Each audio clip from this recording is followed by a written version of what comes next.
Chapter 89। मारना नहीं पर पूरी तरह खत्म करना। तान्या ने उन्हें उनका कमरा दिखाते हुए कहा, जब तक तुम्हें अपना एक घर नहीं मिल जाता तब तक तुम अपनी बहन के साथ यहाँ आराम से रह सकते हो।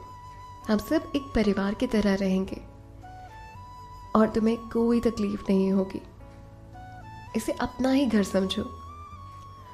उस कमरे में बड़ी बड़ी खिड़कियां थी जो एक बड़ी सी बालकनी में खुलती थी।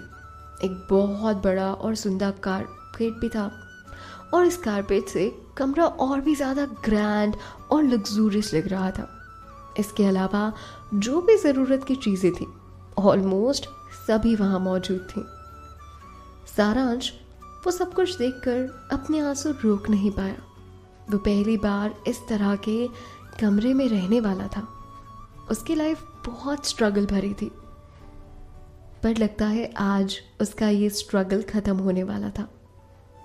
हालांकि उसे लग रहा था कि तान्या जो उसकी जिंदगी बदलने वाली थी, ये सिर्फ उसकी शुरुआत थी। सारांश ने तान्या से प्यार से पूछा, तान्या, क्या अब आप मुझे बताएंगी कि आप हमें यहाँ क्यों लाई हैं? उसे लग रहा था कि उसे भी इस मदद के बदले उनके लिए कुछ करना चाहिए, इसलिए उसने बिना टाइम वेस्ट करते हुए तान्या से डायरेक्टली ये सब कुछ पूछ लिया। तभी तान्या ने उसे बड़े ही काम वे में जवाब दिया। उसने कहा, मैंने फिलहाल अभी के लिए तुम्हारी बहन के लिए एक आया का इंतज़ाम किया है। वो उसकी देखभाल करेगी, उसका टाइम से ध्यान रखेगी, खाने का, दवाइयों का। और तुम यहाँ सब कुछ सेटल करने के बाद नीचे बेसमेंट में आ जाना, उसके बाद बात करते हैं। इतना कहकर तान्या वहां से चली गई। सारांश थैंक यू बोलने ही वाला था कि अचानक से वो रुक गया। उसके वो शब्द उस पल को खराब ही करते, क्योंकि वो जानता था कि तान्या को उसका थैंक यू नहीं बल्कि उसका साथ चाहिए था। अपनी बहन को उस रूम में अच्छे से सेटल करने के बाद सारांश जल्दी से नीचे बेसमेंट में गया। उस हवेली में बहुत बड़ा सा बेसमेंट था जो पहले एक स्टोर रूम की तरह यूज किया जाता था, पर जब तान्या ने वो घर वापस ले लिया तो उसने वहां सारा पुराना कचरा हटवाकर उसे एक नए ऑफिस में बदल दिया था। जब सारांश ने बेसमेंट के दरवाजे को धक्का दिया और धक्का देकर जब उसने उसे खोला तो वो उस बड़े से कमरे को देखकर हैरान हो गया। इतना बड़ा रोशनीदार कमरा सिर्फ कंप्यूटर्स और उसकी एसेसरीज से भरा हुआ। उसे यकीन नहीं हो रहा था। हर कंप्यूटर ऑन था और उनकी स्क्रीन पर कुछ कोड्स चल रहे थे जिससे वो जानता भी था, पर साथ ही साथ वो हैरान भी था। तान्या और प्रखर वहीं बीच में रखी एक बड़ी सी टेबल के आसपास बैठे थे और किसी डॉक्यूमेंट के बारे में बात कर रहे थे जो उसी टेबल पर रखा हुआ था।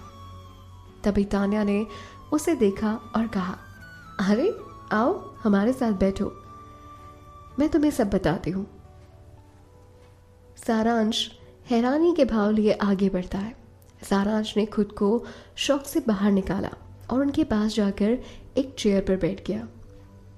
तभी तान्या ने उसे एक फाइल पास की और उस डिटेल्स में खुद का प्लान समझाया। अभी मैं और प्रखर एक पीसी मैनेजर सॉफ्टवेयर पर काम कर रहे हैं जो एक एंटीवायरस और इंटरनेट सिक्योरिटी का कॉम्बिनेशन होगा। तो ये रहा हमारा प्रपोजल, इसे देख लो और तुम्हारे मन में अगर कोई सवाल है तो अभी पूछ लो। मैं तुम्हें अभी एक असाइनमेंट दे दूंगी और तुम्हारा काम आज से ही शुरू हो जाएगा। सारांश अपने हाथ में उस फाइल को लिए बहुत हैरान था। उसे बिल्कुल नहीं लग रहा था कि तान्या को उसका ये साथ चाहिए था। वो चाहती थी कि वो उसका सॉफ्टवेयर इंजीनियर बने, और फिर एक यही चीज थी जो उसे अच्छे से आती थी। लेकिन तान्या, दुनिया में और भी बेहतर प्रोग्रामर्स हैं, तुमने इस काम के लिए मुझे ही क्यों चुना? आई मीन, मुझे नहीं लगता कि मैं ये अच्छे से कर पाऊंगा। आई थिंक मुझसे नहीं होगा। हड़बड़ाया हुआ सा सारांश तान्या से ये सारी बातें कह रहा था। उसे बहुत आश्चर्य हो रहा था कि तान्या ने इतनी मेहनत की थी उसे ढूंढने के लिए, और वो उससे ये काम करवाना चाहती थी। तान्या ने उसे कुछ नहीं कहा, लेकिन प्रखर ने उसे मनाने की कोशिश की। उसने कहा, सारांश भाई, तुम खुद को बहुत अंडरस्टिमेट कर रहे हो। King Kong internet security software के असली क्रिएटर तो तुम ही हो। उस अकेले सॉफ्टवेयर से ये साबित हो जाता है कि तुम अपने काम के लिए कितने परफेक्ट हो। इसलिए ना, इसे खुद को अंडरस्टिमेट मत करो और किसी से कम तो बिल्कुल भी मत समझो। जैसे ही प्रखर ने उस सॉफ्टवेयर का नाम लिया, सारांश को बीती बातें याद आ गई और फिर उसने प्रखर से कहा, पर वो बहुत साल पहले की बात है।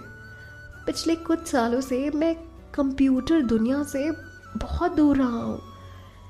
मैं उस दुनिया में था जहाँ कंप्यूटर तो क्या, कंप्यूटर का सी भी मैंने नहीं देखा, ना छुआ है। मुझे नहीं लगता मुझसे काम हो पाएगा। सारांश काफी हताश था। वो करना तो चाहता था, पर उसे यकीन नहीं था। तान्या ने मुस्कुराते हुए उसे जवाब दिया, मैंने इतनी परेशानियों का सामना करते हुए तुम्हें ढूंढा। इसका मतलब यही है कि मुझे तुम पर पूरा विश्वास है। असली हुनर वो होता है जो समय के साथ खत्म नहीं होता। हाँ, शायद तुमसे बेटर प्रोग्रामर्स होंगे दुनिया में, पर मुझे वो चाहिए जिसमें आशीष गुप्ता के खिलाफ जाने की हिम्मत हो, जो तुम में है, और वो बाकी किसी प्रोग्रामर में नहीं हो सकती। ये कहकर तान्या मुस्कुरा दी। तान्या के इस बात में सारांश के लिए उसका विश्वास झलक रहा था। तभी सारांश को सब समझ में आया और उसने पूछा, तो आप इस सॉफ्टवेयर से किंग कॉन्ग इंटरनेट सिक्योरिटी को हराना चाहते हैं? मतलब ये प्लान है? अब सारांश की हैरानी और भी ज्यादा बढ़ चुकी थी। तभी तान्या ने थोड़ा तेज आवाज में उससे कहा, हारना नहीं बल्कि खत्म करना चाहते हैं। हराना, ये तो बहुत ही छोटा वर्ड है हमारे प्लान के आगे। जीत और हार का सिलसिला तो बहुत पीछे छूट गया। इसलिए सारांश, हराना नहीं, हमें उन्हें खत्म करना है। खत्म। इस बात में तान्या का अग्रेशन साफ साफ सुनाई दे रहा था, दिखाई दे रहा था, समझ में आ रहा था। लेकिन सारांश के लिए अभी भी ये किसी अनसॉल्व मिस्ट्री की तरह था। सारांश उसे ऐसे घूरने लगा जैसे वो पागल हो गई है और क्या बोले जा रही है।